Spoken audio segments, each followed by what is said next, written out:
Bom dia a todos. Nós hoje continuamos o estudo do livro Nosso Lar. Estamos no capítulo 34, cujo título é Com os recém-chegados do umbral.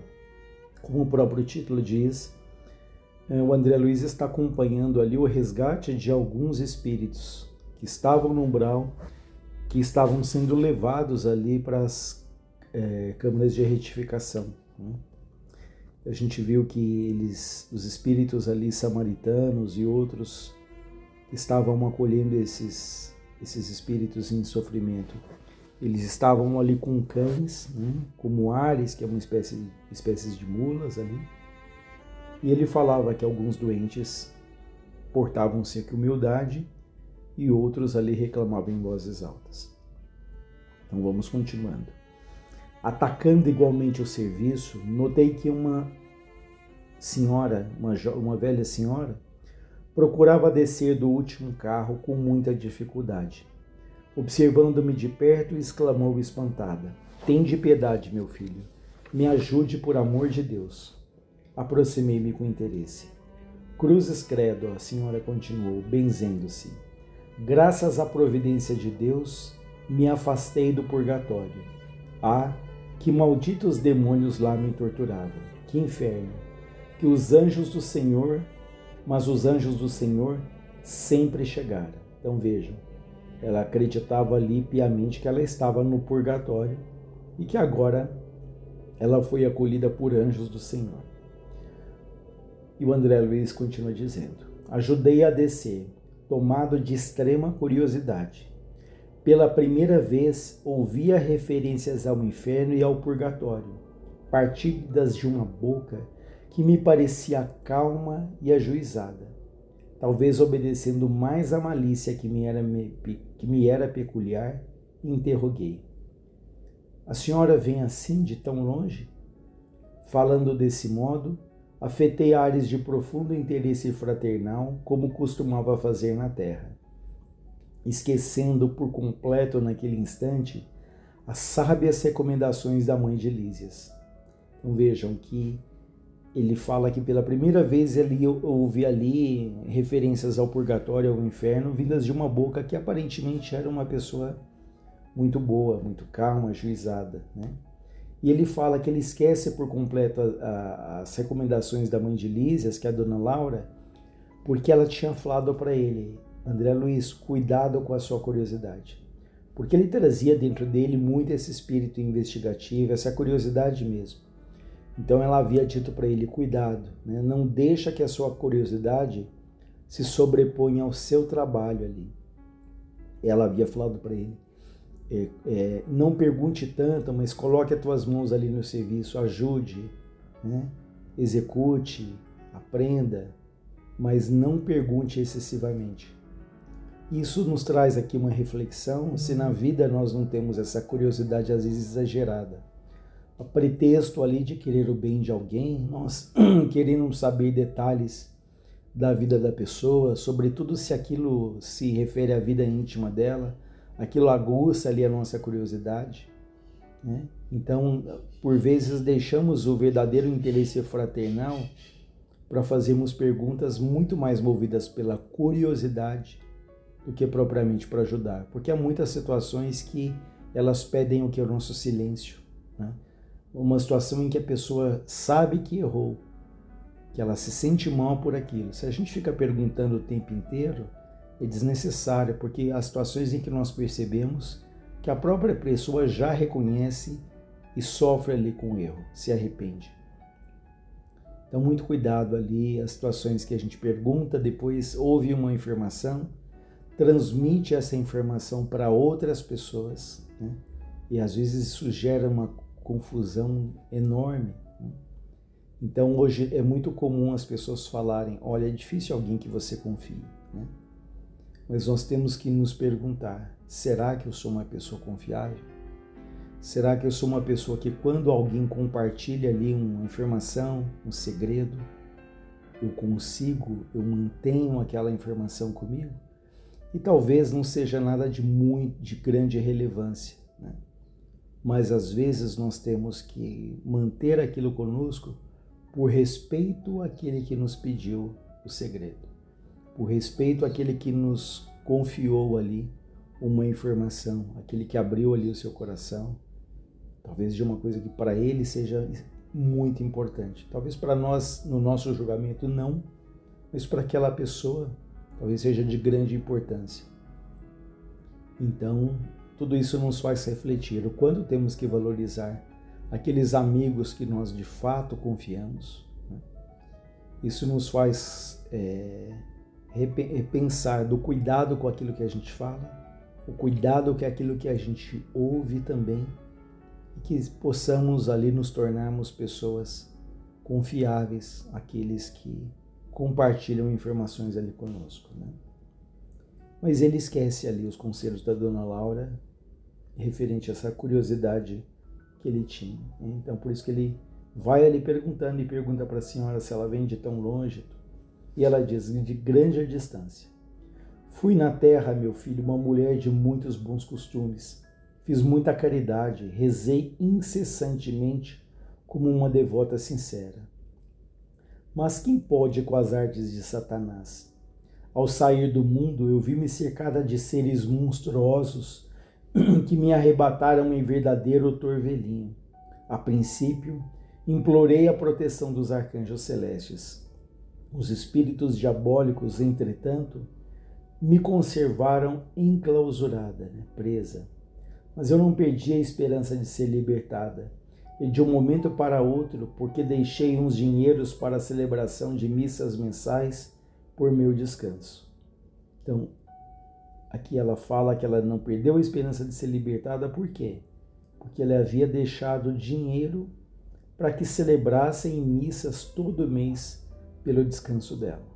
Então, isso é uma coisa que acontecia com muita frequência e ainda acontece, de pessoas que pagam ali para que todos os meses se celebre uma missa, e algumas dessas pessoas, não todas, acreditam que pagando essas missas, elas vão ser totalmente isentas dos erros que cometeram aqui na Terra, que elas vão ser absolutamente acolhidas ali por terem pago ali a celebração de uma missa, né?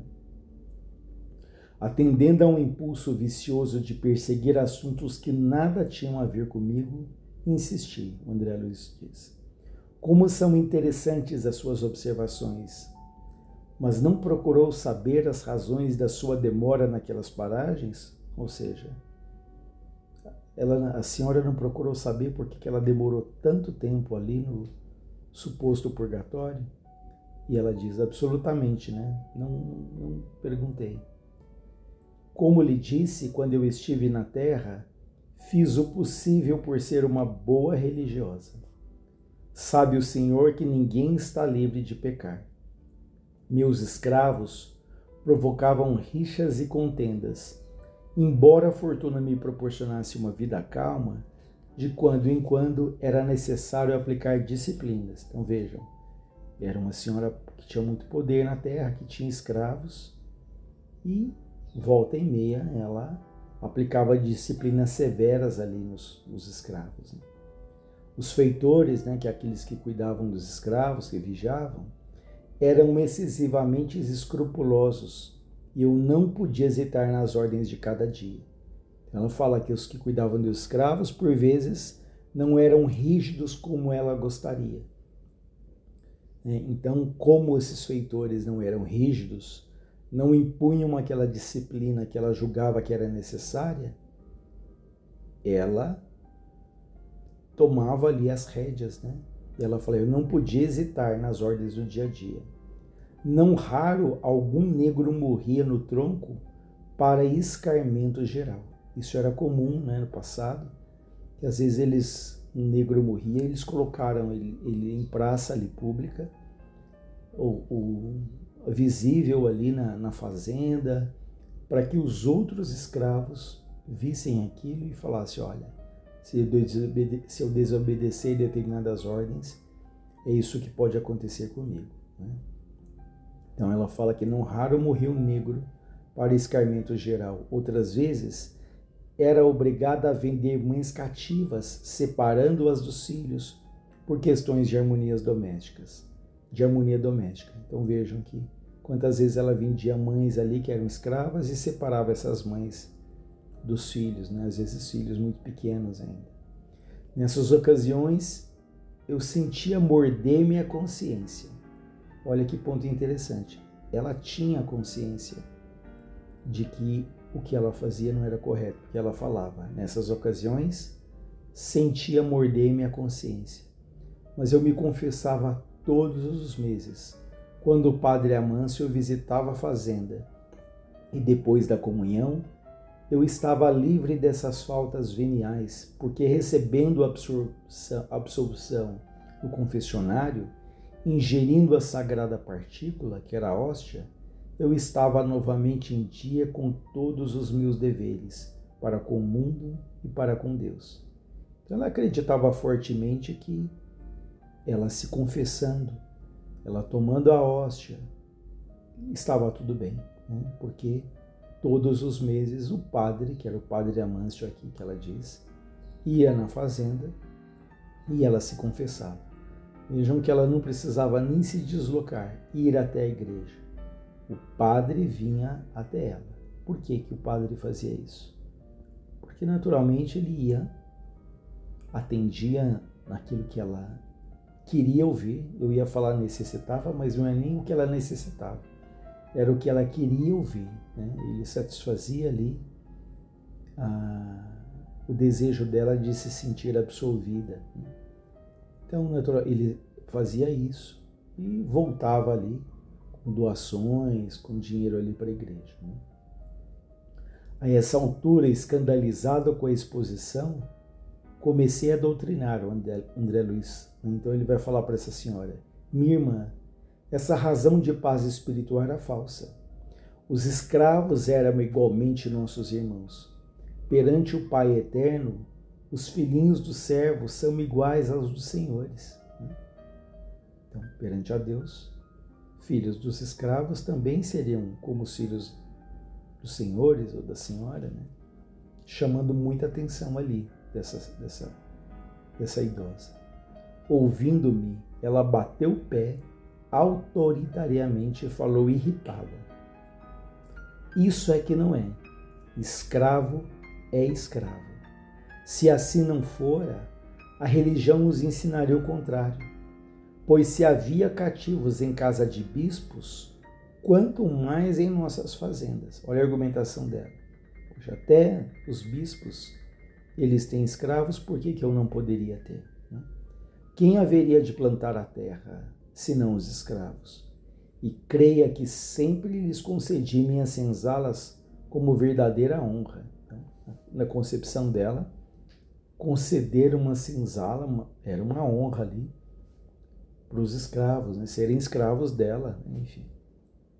Em minha fazenda, nunca vieram ao terreiro das visitas, senão para cumprir minhas ordens. Padre Amâncio, nosso virtuoso sacerdote, me disse na confissão que os africanos são os piores entes do mundo. Olha, o próprio padre falou para ela em confissão que os africanos eram os piores seres do mundo, né? Nascidos exclusivamente para servirem a Deus no cativeiro. Pense então que me poderia encher de escrúpulos no trato com essa espécie de criaturas? Não tenha dúvida. Os escravos são seres perversos, filhos de Satã. Chego a admirar-me da paciência com que tolerei essa gente na terra. E devo declarar que saí quase inesperadamente do corpo por me haver chocado a determinação da princesa libertando esses bandidos. Aqui ela quer dizer que quando a princesa Isabel, né, ali fez a declaração da libertação dos escravos, ela quase morreu. Ela falou: olha, quase saí inesperadamente do corpo por me haver chocado a determinação da princesa, libertando esses bandidos. Decorreram muitos anos, mas me lembro perfeitamente. Eu me achava adoentada havia muitos dias, e quando o padre Amâncio trouxe a nova da cidade, né, a notícia ali da libertação dos escravos, piorei de imediato, de súbito. Como poderíamos ficar no mundo vendo esses criminosos em liberdade? Certo Eles desejariam escravizar-nos por sua vez, e a servir a gente dessa laia, não seria melhor morrer? Recordo que me confessei com dificuldade. Recebi as palavras de conforto do sacerdote, mas parece que os demônios são também africanos, e vivi uma espreita, sendo eu obrigado a sofrer-lhes a presença até hoje. E quando veio, perguntei, em maio de 1888. Vejam que de maio de 88 até a data aqui, mais ou menos da publicação do livro, não a publicação, a época que aconteceu o livro, porque há relatos que falam durante aqui o que a gente já viu lá atrás, fatos ali próximos à Segunda Guerra, próximos a 1945, ou seja, deu mais ou menos uns 57 anos. Né? Então, durante esse período, ela teria ficado ali no suposto purgatório. Experimentei estranha sensação de espanto. A senhora fixou o olhar embaçado no horizonte e disse: é possível que meus sobrinhos tenham esquecido de pagar as missas. Entretanto, deixei à disposição em testamentos. Vejam, ela deixou dinheiro para os sobrinhos todos os meses pagarem ali a missa. Mas ela fala, eles devem ter esquecido, né? Por isso, eu passei por tamanhas perturbações, né? Essas perseguições dos africanos que eram os escravos. E André Luiz diz, ia responder, convocando-lhe raciocínios à zona superior, fornecendo-lhe ideias novas de fraternidade e fé. Mas Narcisa aproximou-se e disse-me bondosa, André, meu amigo, você esqueceu que estamos providenciando alívio a doentes perturbados? Que proveito lhe advém de semelhantes informações? Os dementes falam de maneira incessante e quem os ouve gastando interesse espiritual pode não estar menos louco. Então aqui a Narcisa deixa muito claro que aquelas tantas perguntas naquele momento não faziam sentido, não iam ajudar essa senhora. Né? Aquelas palavras foram ditas com tanta bondade que corei de vergonha, sem coragem de responder. Não se impressione, exclamou a enfermeira delicadamente. Atendamos os irmãos perturbados. Vejam, a prioridade aqui ela é de atender esses irmãos perturbados. E mais uma vez reforçando, não teria proveito ele fazer tantas perguntas ali, no momento em que ela estava entrando ali, sendo recolhida.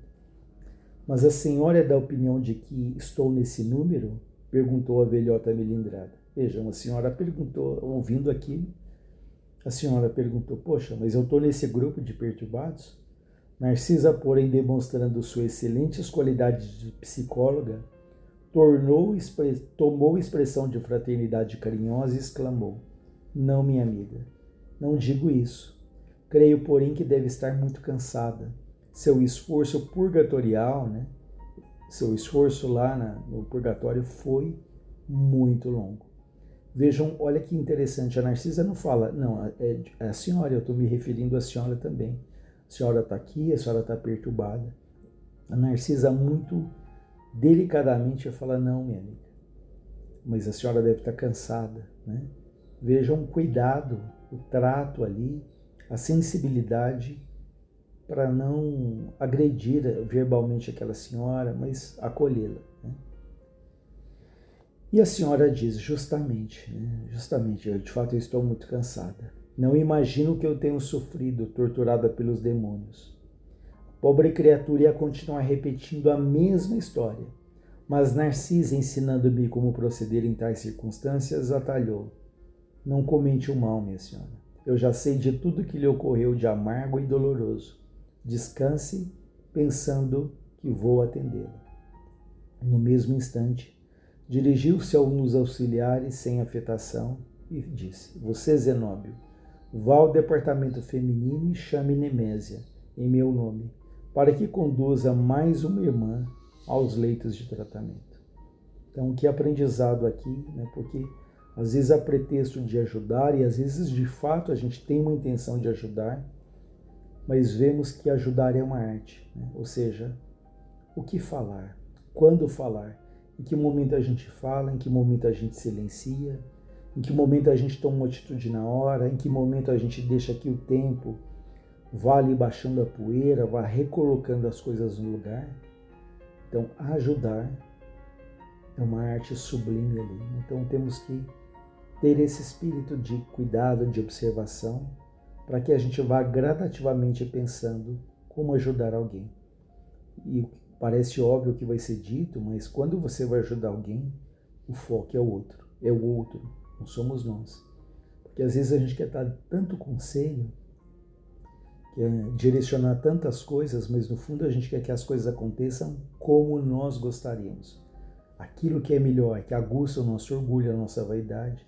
Olha, eu estou te orientando, eu estou falando, e se a pessoa erra, a gente fala com prazer, mas eu te avisei, né? Eu te alertei, você não me ouviu. Mas todo mundo ali tem as suas qualidades e tem as suas dificuldades. Não é toda hora que a gente acerta, né? Há momentos em que, de fato, todos nós erramos.